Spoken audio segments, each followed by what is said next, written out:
Okay, good morning, and welcome, Dr. King. We're glad to have you here. First of all, note you can grab one of the bulletins on your way out, but our speaker for next month is Pastor Dan, and he's going to be talking about prayer and spirituality of Martin Luther. What might Martin Luther share in common with the spiritual but not religious trend in popular culture today? So that'll be interesting. And why are sociologists comparing Luther to Steve Jobs? That was in his little thing. Anyway, please join us next month for that. My son met Dr. King through the Human Rights Commission in Brooklyn Park, and they talked, and she spoke about an interaction she had with youth over on 63rd and Zane, which has been kind of a trouble spot for a number of years. And her response to those folks and what she learned from them was very interesting. And I thought, she's got a lot to share in terms of her community involvement. As a licensed therapist, she deals with a lot of people's issues. But that prompted me to ask her if she could talk here. So we met her over coffee, and one of the things that came up in our conversation was, how do we as white suburbanites go into a community wanting to be part of the solution but without charging in and being the boss about the whole thing? So she's going to be talking about allyship. How do you team up with communities already there? So, Dr. King, thank you so much. Absolutely. All right, thank you so much. Good morning, everyone. Good morning. All right, so my name is, well, first, can everybody see that pretty clearly? It's pretty good. All right. Yeah, let's make room for folks to come in. But all right. So my name is Dr. Asia King. I am a counseling psychologist and licensed professional clinical counselor. I may not look like it, but I've been in the field for 23 years now. So I've worked across states as Alabama, where I am originally from. I'm from Birmingham. And I've done work in Washington, D.C., Fredericksburg, Virginia, and now Minneapolis, Minnesota. So where I've been a resident here for the past 10 years, so I'm still a baby. And people always say, where are you from? And I'm like, I'm from Alabama, but I'm heading back south any day now. So I'm not here for permanent, so don't count me as a resident, but I, still have to pay taxes here. But I used to work at North Point Health and Wellness, which is over in North Minneapolis, and I did that for maybe 6 or 7 years before I went independent, which looked like for me starting to work in a group practice and so many things I do in the community. But right now, currently, I do not practice individual therapy anymore. Kind of got burned out. And what I do is meditation clubs for elementary and middle school kids. So I went from one extreme to the other of just really teaching children self-regulation and mindfulness and what does it mean to recognize your feelings and name in the world. So we do that for kids over north, and I do that for children at BMS, Brooklyn Middle School. A few other things I do are spa and retreat services, where I create retreats and spa experiences for people who normally won't be able to afford them, and for people who can't afford them as well. So, and what else do I do? I coach medical students throughout the country on professional identity development and what does it mean to walk as a physician and identify, where is the line between clinical practice and your own personal beliefs and values, and how to hold true to them when you are a fledgling physician. So did that for NYU students, Chicago, Sacramento, Kaiser Permanente. So yeah. And I raised 2 boys, aged 17 and 12. And I know. Oh. Yeah, so, and a partridge in a pear tree. I have a dog named Rosemary Denise King. So she's 2 years old. But my passion has and always will be mental health. That is my passion. That is what I fell in love with as an 11th grader. I was able to do an internship at Children's Hospital in Birmingham, Alabama. And from then on, I just knew mental health was my God calling. And I know it's for sure because God has introduced me to a bunch of people that I never thought that I would ever come across. So it's been a wonderful journey. It's been a difficult journey, but it's been one that I know He has equipped me to do.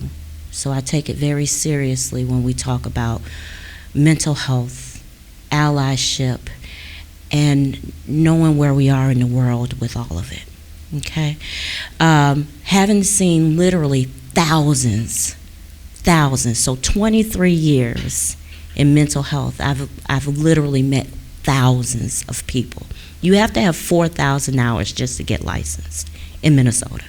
So I've practiced for quite a bit of time, and I've come across quite a few people, I would like to say. And one thing that I can say for sure is that no matter who you are, Democratic, Republican, black, white, Christian, atheist, every single person is a human being that is trying to identify where they are in this world. Period, point blank. All the other levels that we have to us, that's just what makes us complicated human beings. But that's okay. But at its core, we are humans. We are people. We are individuals every day trying to navigate our world. Now, how you interpret your world, that's where it gets dicey. But I've never met a single person that wasn't trying to figure out who they were. And they didn't, every single person I've come across has managed mental health in some way, shape, or form. We are not immune from it. We are not immune. Everybody deals with mental health. But for me, my mission is to not only talk about what does mental health mean, but it also means really challenging and pushing, how are you showing up in the world? How are you showing up in the world? So we're having a conversation around allyship. I'm not going to teach you how to do allyship because I don't know if you've had these talks before. I don't know if you've been to any conversations around being a good ally as white folks in communities of color. If you've had these conversations, good. My question is, if you've had these conversations, what happened next? Okay? How many of you have been in conversations around allyship? Okay, so 3 folks. All right. For those who haven't, now I need everybody not to be shy because we're gonna talk. We're gonna talk because it doesn't help me, it doesn't help you for me to give you what I already do. We have to understand, where are you in this? You know, what's the hesitation? What stops you? What pulls you back? You know, for those who have been through the trainings, what happened next? So we're gonna have a really good conversation. I've got a few slides I'm gonna kind of use, but for the most part, we're gonna talk. So I like to do introductions, and I like intimate groups because this kind of gives us an opportunity to share ideas and break down any barriers that we may have in our understanding, okay?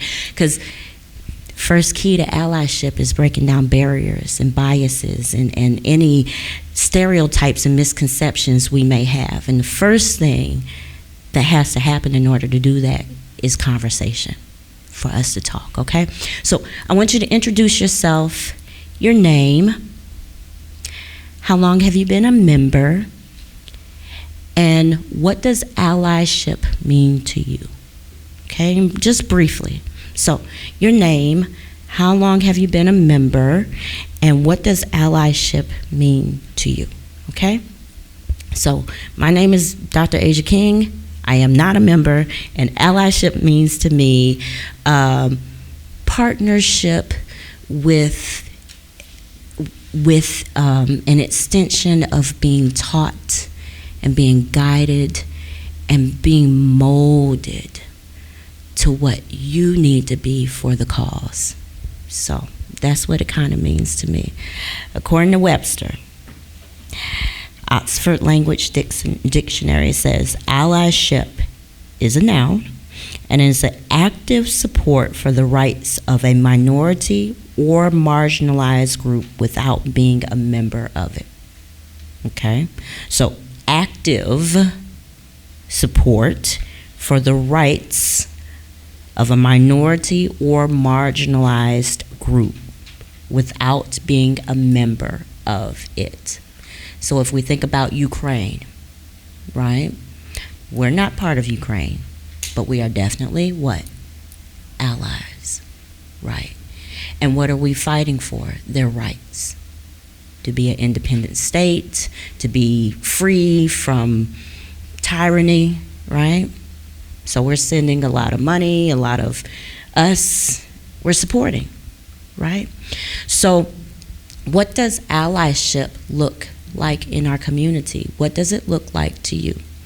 Well, before we get on the bigger scale of supporting marginalized and groups that, you know, usually have their voice, you know, smothered, I think it's very important that we first take a look at ourselves, okay? Who are you? Who are you?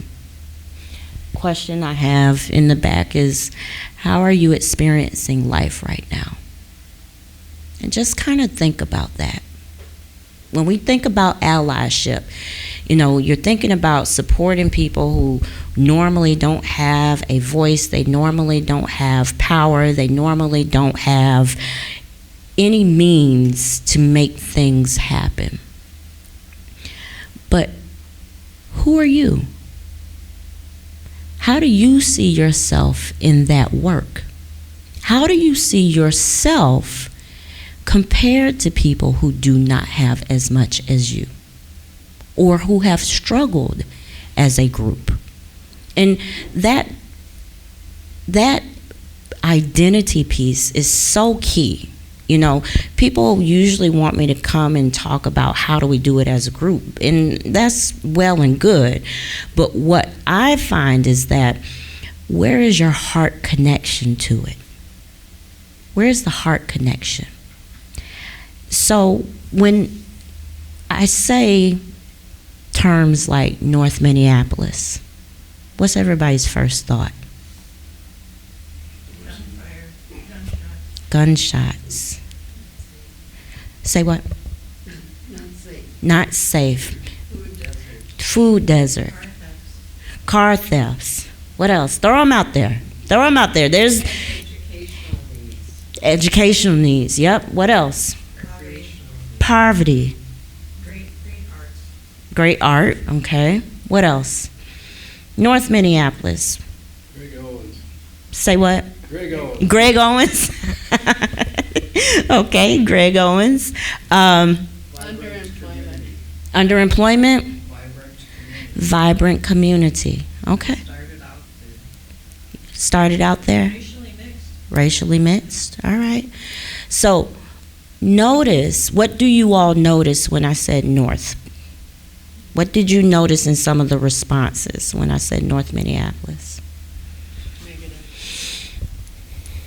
Right. Negative. I mean, why? You ever see on the news? Right. Because I live I read about it all the time. We don't have a lot of connection with the people that I pass through it daily. So I go back to the question, how are you experiencing life? How are you experiencing life? Like, what does life look like for you right now?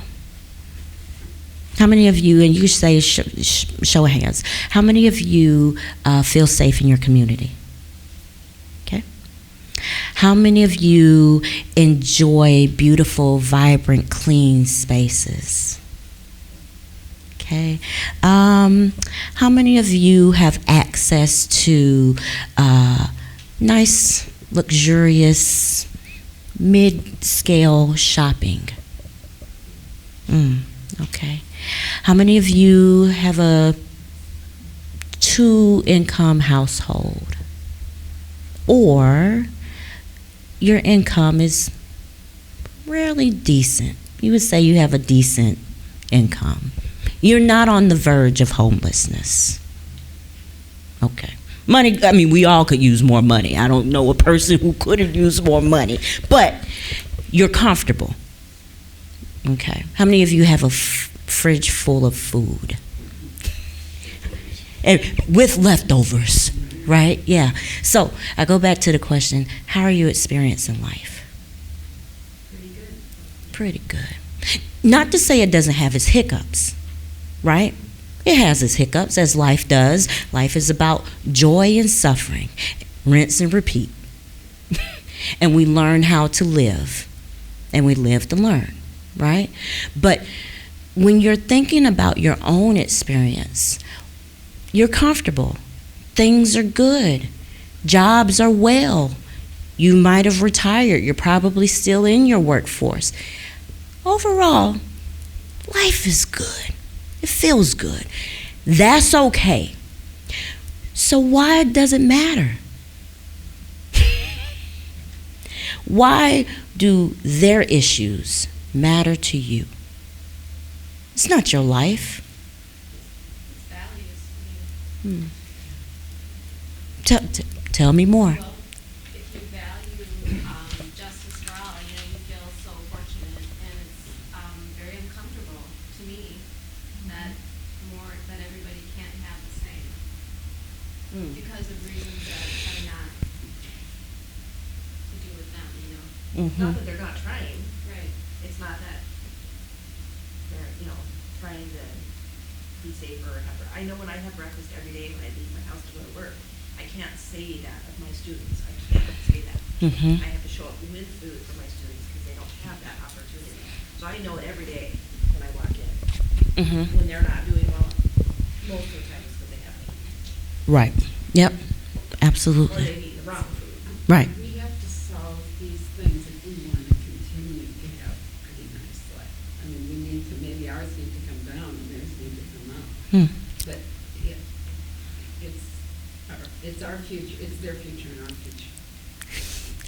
You're jumping ahead of me. Thank you so much. I'm gonna get there. That's good. But you're making a great point, and I'm glad that you're bringing this up. Yes. we all seem to have fairly comfortable lives. But there comes a point when you say, well, I'm living comfortably, but I don't know how you can live comfortably when other people are struggling all the time. Absolutely. So, yeah, go ahead. And as author Heather McGee says in her wonderful book, The Sum, S-U-M, of us, when everybody does better, everybody does better. Makes sense, right? When you do well, I do well, right? Yes. They say a child shall lead them. And both of my kids were kind of missionary kids when they were in grade school. And they would bring home kids from the apartments that they were friends with. And we saw some of the conditions that their friends were living in. And they kind of jolt you out of your comfortable lifestyle when you come up that close to person. My son, that's his nature to get engaged with that. Absolutely. Yeah. Yeah. Thank you. Yes. The thing is, we don't individually live in bubbles, and I would bet everybody here watches, either reads the paper or an e-version of paper, but when you know what's going on around you and you're feeling satisfied about yourself, I mean, you're grateful, gratitude, you can't help but, we've already expressed, you can't help but say, well, how come I get this and those people don't? And we've all had, some of us who live past 50 years, you realize you've had ups and downs, but there's an incredible amount of gratitude that plugs in to know that forces a person, you've got to pay it forward. And how can you do that? Well, as Ted said, you see what's going on around you. You read the paper, or you see the national news, or the Minnesota news, city news. Life has never been fair, but to let those people just be satisfied with maybe, okay, I'll give a donation to a food that's not really enough. We need to get our hands dirty. I think that's the impetus, that we don't live in bubbles, and it's not a fear of losing what I have. It's that how can you not? Well, there's a lot of people out there who say, you don't have to share. It's survival of the fittest. It's natural selection. When we think about nationalists, white nationalists, and I just learned this, that one of the largest neo-Nazi and white nationalist group in America is like in Wisconsin. Yeah. It's where the Klan started.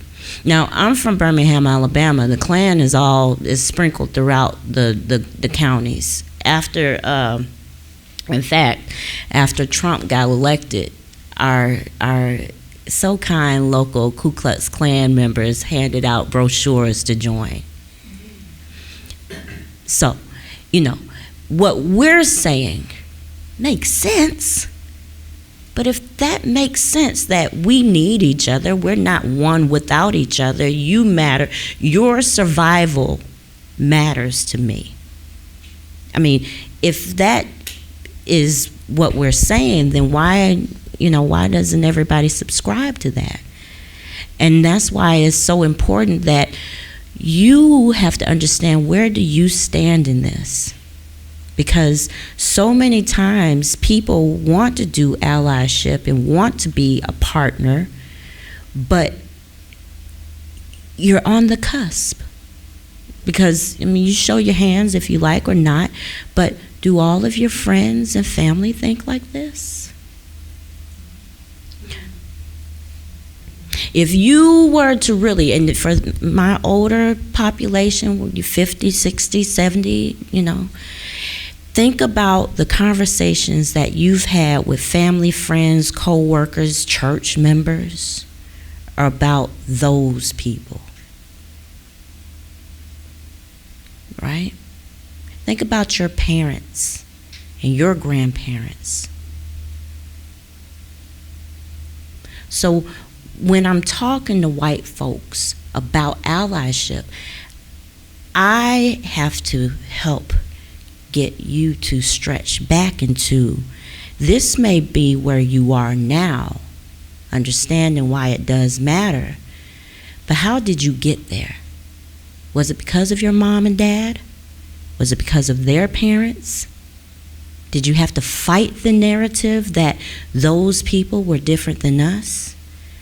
Was it your life experiences that said, wait a minute, what I was told was a lie? Because the newspapers and the media that you see, they only tell a part of the story. They don't tell the full story. But the story that they tell for North Minneapolis is what we have all said here. And this is a small group. So I want us to think about, this is only, like 13 of us maybe in this room. So 13 of us in this room believe that allyship, understanding privilege, understanding that we are one, matters. But what about for your circles? What about the rest of the congregation? Where do they stand in it? So, go back into the question, how are you experiencing life? Because that matters in how you shape your values and your core beliefs, that this matters. And why do I have to keep pushing this in? Because I'm having this talk with you all, but when I leave out of here, where does that fire go? How do you still keep the spark when I leave? What happens next? Is this just a talk? You say you got it and then you're done?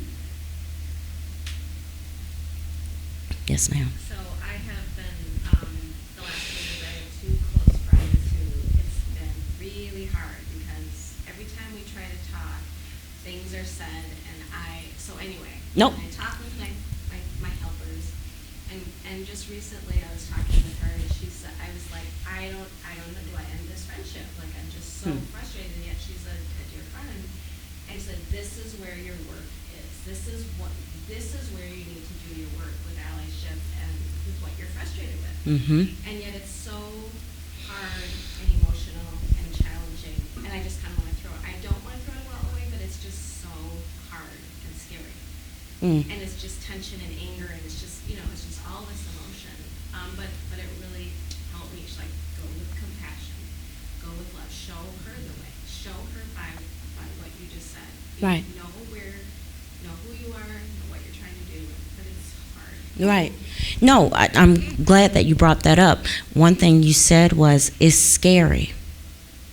What's scary about allyship? And let's I'm all about naming my world, and I'm very direct. So, what's scary about allyship with the African American community? And I'm only going to speak for my community, okay?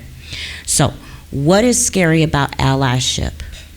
Or what are your feelings around allyship within the African American community? Did you have? I was going to answer. Okay. Well, what were you going to say? And then maybe I have a way to always pin it back to my point. So what were you going to say? Kind of piggybacking off of what Ellie said, I had a good friend in high school, and now he's advocating that all strength of guns. And I can't be around him. I said, if we're going to maintain our friendship, we're not going to talk politics, because just like I am very set in my beliefs, he is set in his beliefs, and I'm pretty old, and we're not going to change our ways. On a related note, if you have friends like that you think diametrically opposed to each other, in terms of your view of the current happenings in our country, etc., is it best to try to convince them or engage them, or try to help them see the light and that the other is not their problem? That's what anything that is the other is the reason for their plight in life and why we have to, or is it best to steer clear of those topics that are sensitive, etc., or is it best to try to educate these folks? Really, What do you do? Yeah, what do you do when you have a situation? So, let me get my stuff together real quick. If you think about it as, how did you become an ally? Yep. How did you become an ally? Education, part of it. It's And, values opening again. up, listening to others. But, so, this goes back into the human experience, okay? When you think about your life, your circle, your bubble, what are the things that make the best parts of you, okay? Your home, your social status, your church status, your career status. What about your friends? Diversity. Makes life richer. Yes, right. That matters to you. So when we have things that matter, who's in our circle that shares those things that matter? Now, I don't have friends that, all of my friends are therapists, but we all have different opinions. But when you think about, your core values and beliefs and how you are experiencing life and your walk with God, we usually align with the things that really reinforces those things. So if allyship and not having the mindset that it's us versus them, they're here to take our jobs, they're a dangerous population, if that's not your mindset, then the people that are in your circle who do think like that, how does that impact the experience of your life? How does that impact your ability to be an ally? How does that impact your ability to speak up? Because it's easy to say, well, we're just not going to talk about it. That's the passive approach. Because it's easier not to make waves. So really, I can't give you the answer. It's really about you identifying with, does that align with your values? Does it align? Does it cause moral injury? Meaning that if your core value is that I am here as a servant to people, but my friend here thinks we should kill them all, how is that injuring your morality? Does it help or does it harm? And if you're afraid to shift away from that person, why? I mean, these are your own internal judgments and decisions you have to make.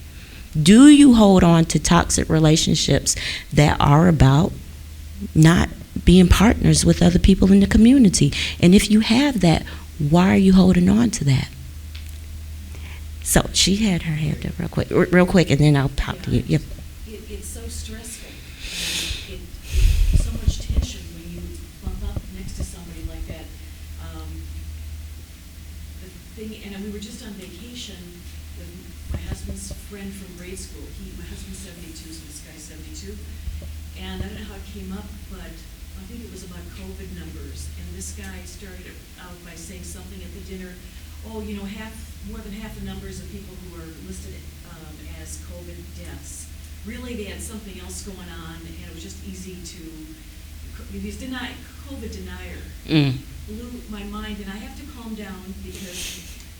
And then he started talking about the us versus them thing. And he's a white guy, and I thought to myself, I want to jump in.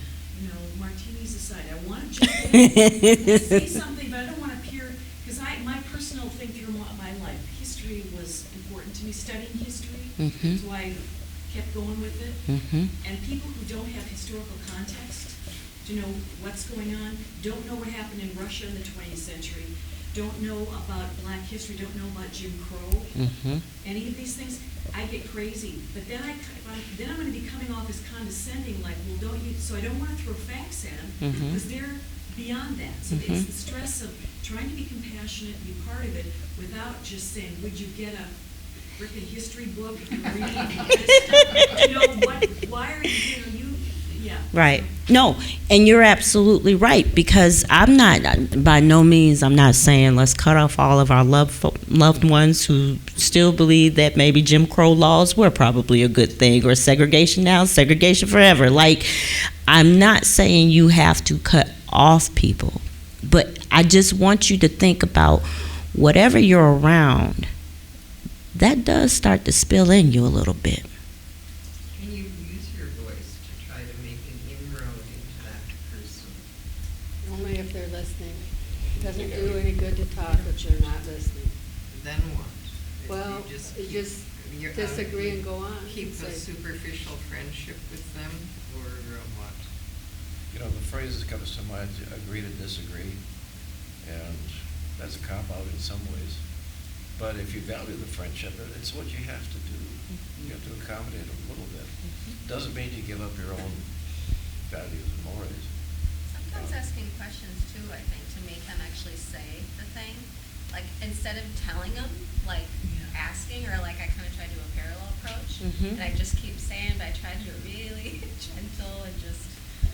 You're curious. There's nuanced things sometimes with these people. Sometimes it's not as extreme as like waving a Confederate. It's not that. Right. It's like these little things that just Right. microaggressions. Microaggressions, absolutely. Sometimes I feel like you're in a group and say like a racist comment gets made or a terrible joke or whatever. It's easy to just kind of go chuckle along with it. But I feel personally that we need to speak up and call it out. Mhm. And, I do. Absolutely. Not pretty. It's not fun. Here, No, The but microaggressions are just the things they're saying out loud. I am afraid of what they're really feeling inside. That's what scares me about the microaggressions. That come part. up in day-to-day conversations. that part. So let me. I'm conflicted because I know that our country is so dramatically divided.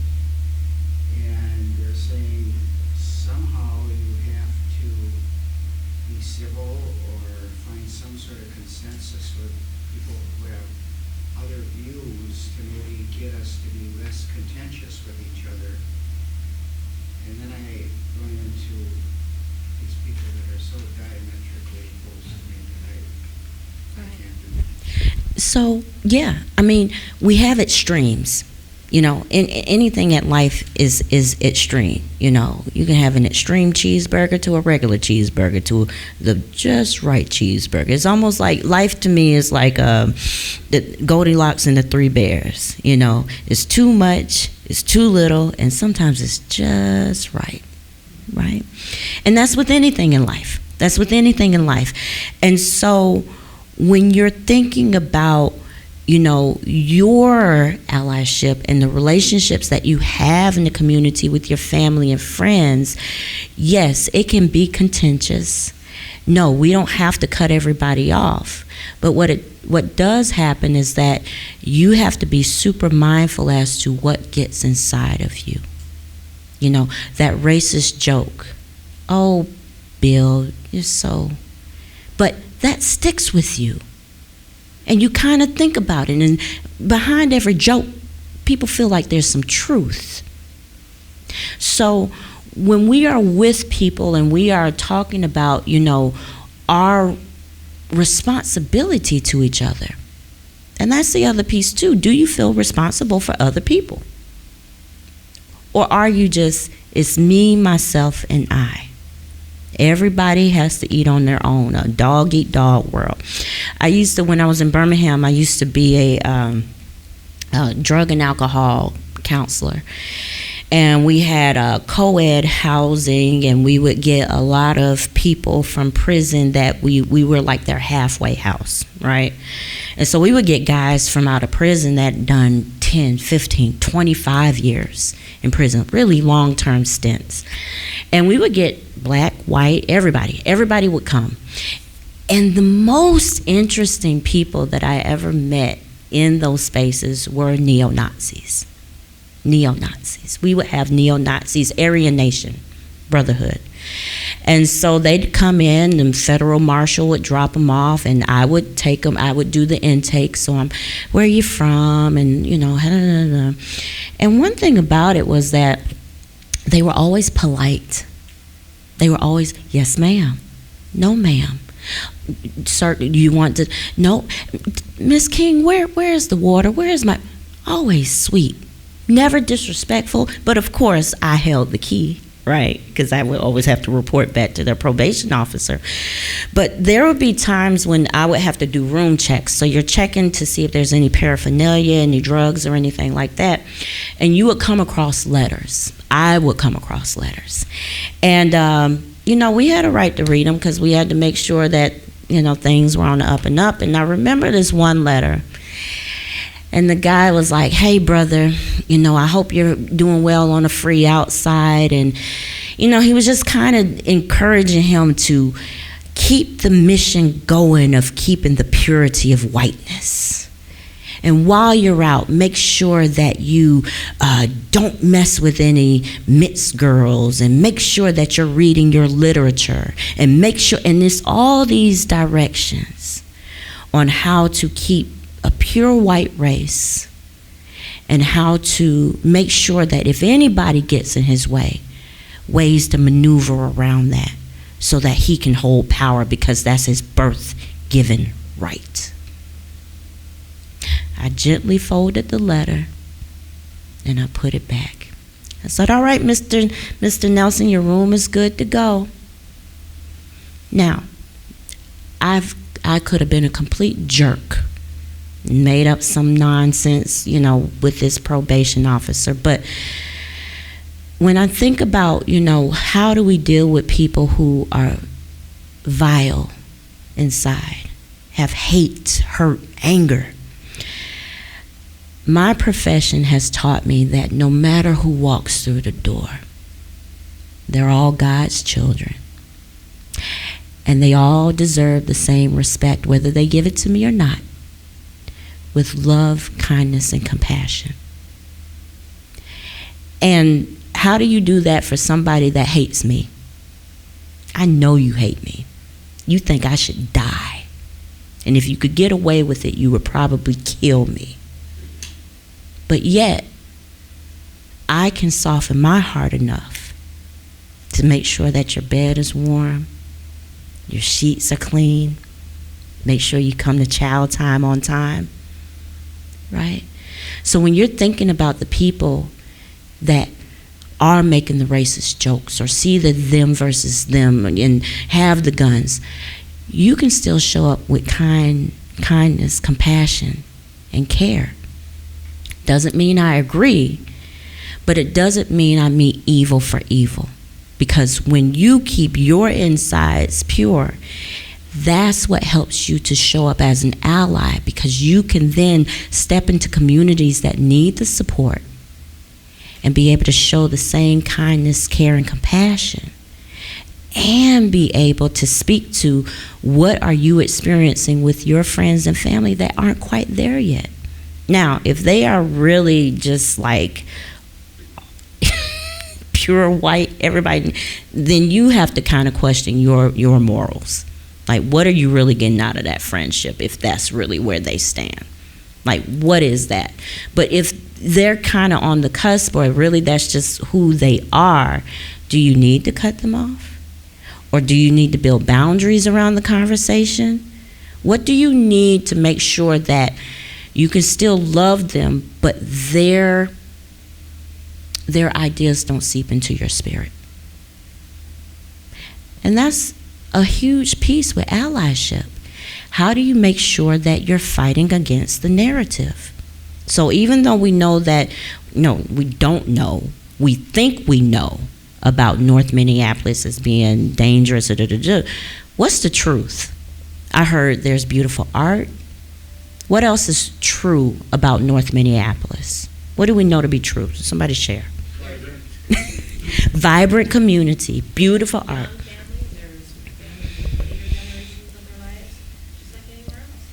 My daughter lives in the Follow neighborhood on James. Mm-hmm. And there's a 4 or 5 block stretch in that community that people just know each other and they talk. And it's, I feel perfectly safe Mm-hmm. in that area. And my daughter, she lives there alone. She has no problems at all.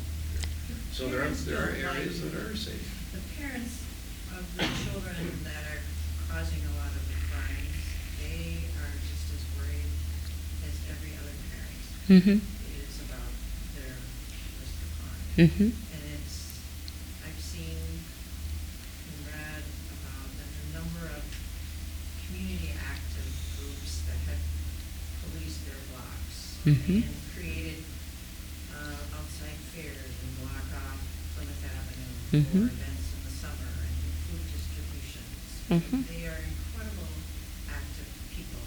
The question that haunts me, though, is your question about what's scary about allyship. Yeah. And I say haunt, that's not exactly right. But that troubles me because it feels like I wouldn't be able to do enough, or I might make a mistake if I'm going into a community that's not my community. I don't know their language. I don't know their history. I am an outsider. And how would I ever really be able to be shared in that Nice. experience that they've lived, because I haven't lived that. Nice. And that's a great point, and this is where, that internal self-reflection kicks in. When you think about partnering with communities that don't look like you, what is the feeling? It's uncomfortable. I mean, I don't know that it's scary, Mm. but it's uncomfortable when you feel like an outsider. Feeling uncomfortable as an outsider. Right. Okay. Like, kind of you don't know the rules Yeah, because you haven't had enough. there you go. The What? communication part of that, is just, as you say, using the right language, the right words. It's like, what do you say to the little green man from Mars after you say hello? And,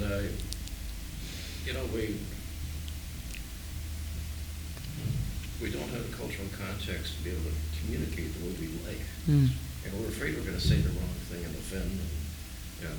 So you need to go in right away at the beginning and say, if I say something wrong, tell me. Right. You know? Yeah. What else? How do you feel when you think about joining another community that does not look like your own? I think it's basically fear. Yeah. The fear of what? Well, some of these people know what I do. I have a different tolerance for fear than a lot of people, I'll just say. Mm. I spent a lot of time in the junkies. Mm. I work in the tent cities a lot. Mm-hmm. Mm-hmm. And when I say Greg Owens, he is the math teacher over north. He's one of my oldest buddies. Mm-hmm. Mm-hmm. I go see North Polar basketball games, Mm-hmm. and I'm one of the few white folks in the crowd. Mm-hmm. Mm-hmm. And it's kind of like Robert, one of my buddies. He lives out in Edina right now, and his kids are some of the only black children in Edina, Mm-hmm. and they get some shit. Lots Yeah. of it, right? Tell me, what does that feel like? What is your experience immersing yourself in the African American community? Because North High School is 99%, I think 100% black, right? So you're going to the games. Your friend Greg Owens, your friend is out in Edina, right? Yep. I went to Bryan Central in Minneapolis, and a long time ago, I went to school with Prince. Okay. Says a lot. And, most of my junior and high school buddies are brothers. Mm-hmm. And that's, I grew up in that kind of a thing. There was a bunch of us Lake Harriet folks that hung out over in the hood. Right. And people don't understand, when I talk about hood stuff, especially with people of color that are upper middle class and not living in the hood, Mm. they think I'm being some sort of jive son of a bitch. They do. Mm. Yeah. So even with that, the terms even that we use, because there's so many ways in which we use, in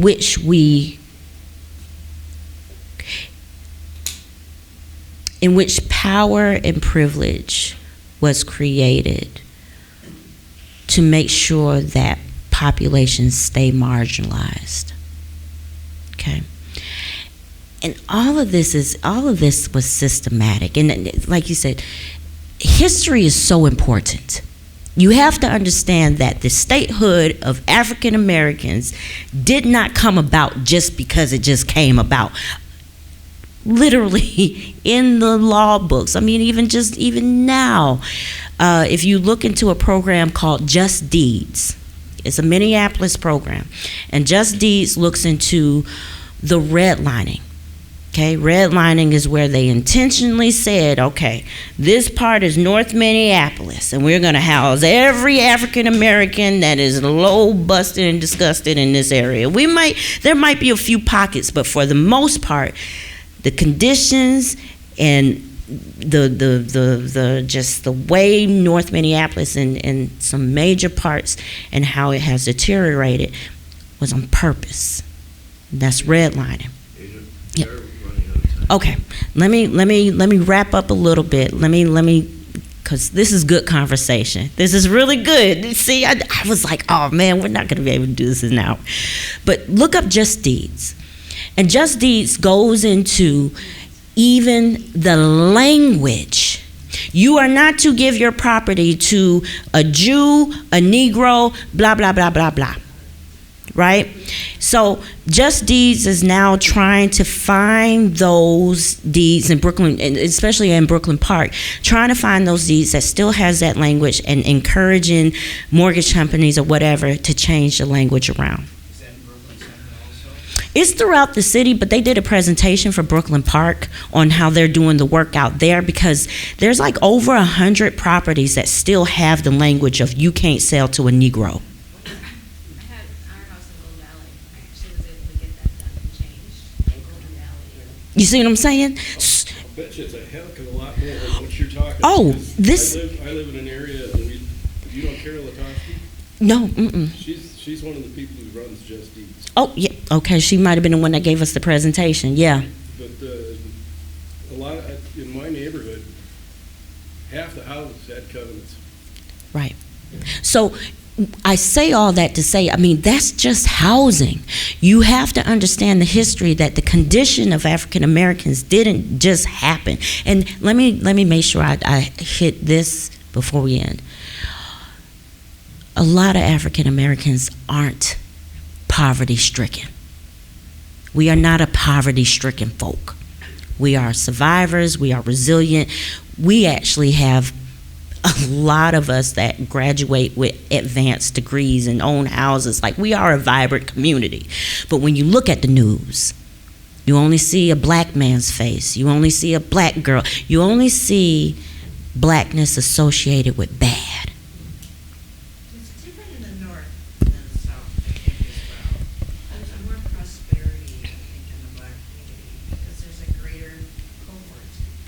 Up here? No, in the south. Ugh. Well, I'll tell you this, because Harold is looking at me. He's like, come on, wrap it up, wrap it up, wrap it up, wrap it up, wrap it up. I'll tell you this, and this was, I heard somebody say it, and it was perfect. The North won the war, but the South won the narrative. The North won the war, but the South won the narrative. Because when you go to the South, you will see where they pretty much said, okay, you can have these cities. So you'll find predominantly black cities like Birmingham, which used to be predominantly white, got turned predominantly black after those 4 little girls got murdered in a church. Because at that point, the Ku Klux Klan had done too much. So the city said, okay, we're going to give you opportunities. We'll give you play. You can have it. Because that was too much to murder 4 girls in a church. Even they had crossed the line, right? So I wouldn't say that the South is prosperous. It's just that we got a lot of that space by default. Prosperity meaning not necessarily wealth, but in a sense of communities. The black community has a range of people that represent the range of everybody who lives in America, from poverty to wealth to academic. Mm-hmm. I mean, here, I think there's a smaller pool of people here. I've had black friends who don't want to stay here because there aren't many black people for them to. It's tough. It's tough. When I moved up here, it was a culture shock. It was definitely a culture shock. And my dad, he runs Summit Academy OIC, Lewis King, if any of you know that name. But he told me to come up here. All the opportunities are great, blah, blah, blah, blah, blah. And they are. You can become anything in Minnesota. Minnesota is a start over state, all right? People come here. My clients were from Indianapolis, Detroit, Chicago. I rarely got folks that were really like kind of homegrown Minnesotans. You know, people come here to get better. So this is a state to thrive, but for African American community, it's very complicated, which we don't have time to get into. But I will say this. When you think about your allyship, the first thing has to start with your core. I can tell you, I mean, if you want practical things, okay, don't go into the African American community thinking that you're finna change anything, go into the store and say, we need to replace all of this. No. You want something practical to do? What's a passion for you? If a food bank, if food, making sure people that eat, Making sure that people eat is important to you. I can give you a referral for a food bank you can go to and link you up with the person who leads that. If you're looking for mentorship, I can get you the person. You have to partner with people who are already doing the work. Because history has been that white folks come in and try to fix. All right, this isn't working. We know what's best because you don't know, because the narrative has been you're not capable of taking care of yourselves. And this narrative is one that you have to fight, because once again, if your mom, if your dad, if your grandparents have said, think about just you personally, think about the conversations that your families have had around people of color. Some have probably been great, and now thinking about it, some have probably been very disgusting. But you love your parents, you love your family members, your aunts, your uncles, right? So you start with the core of yourself, but if you're looking really to do work, it starts with aligning yourself with the people who are already doing the work and following their lead. We know what's best for our folk. That's like me coming into your house and telling you how to raise your kids. It ain't gonna work. I don't know how Johnny acts when his internet is cut off, but you do. Right? So once again, you're coming into somebody's home. Come with a sense of curiosity. Come with a sense of not getting it wrong, because you're never getting it. I mean, nobody ever gets it right. I'm still navigating my community because we're ever changing. The generation, I'm 40 years old, so how somebody acts at 19 as a young African-American male, I can't talk to him about my rap generation versus his. It just doesn't work, so I'm still learning. So I'm cautious as to how I approach those conversations. So it's okay to make mistakes. Black folks aren't afraid of the questions. We're just afraid that when you show up, are you going to take it over? Because history has shown that when we establish, because there's fear that we may have power, that white folks have torn it down. That's the fear. So if you're looking for something that you can do, I've got people. What's your passion? I can hook you up with them. You can go volunteer today. Boom. But if you're looking for a much deeper level, I want you to think about your core values and the people who are in your circle, and how does your spirit get fed to make sure that you don't have vile thoughts. Or if you do, because we all have biases. We all have biases. God created us to have the ability to discern between the apple and the orange. You have to have it. You have to know the difference between, because no, I'm not going to tell you to go up on Broadway in Lindale and go out there and hold a sign. You got to have some common sense, right? So we have to have discernment. That's okay. But when your bias does come up, do you let it ride as truth, or do you question it? I know this black man is coming towards me. I'm very scared right now. Is he going to rob me, or is he just a human being just walking? That's the interpersonal work. And that takes more time, and it takes more training, and it's not a one and done. It is an everlasting life process. It's a way of life. But you got to make a decision. Do you want to fight for justice inside, or do you want to stand on the fence and be a watcher and hope that somebody else does the work? So, thank you.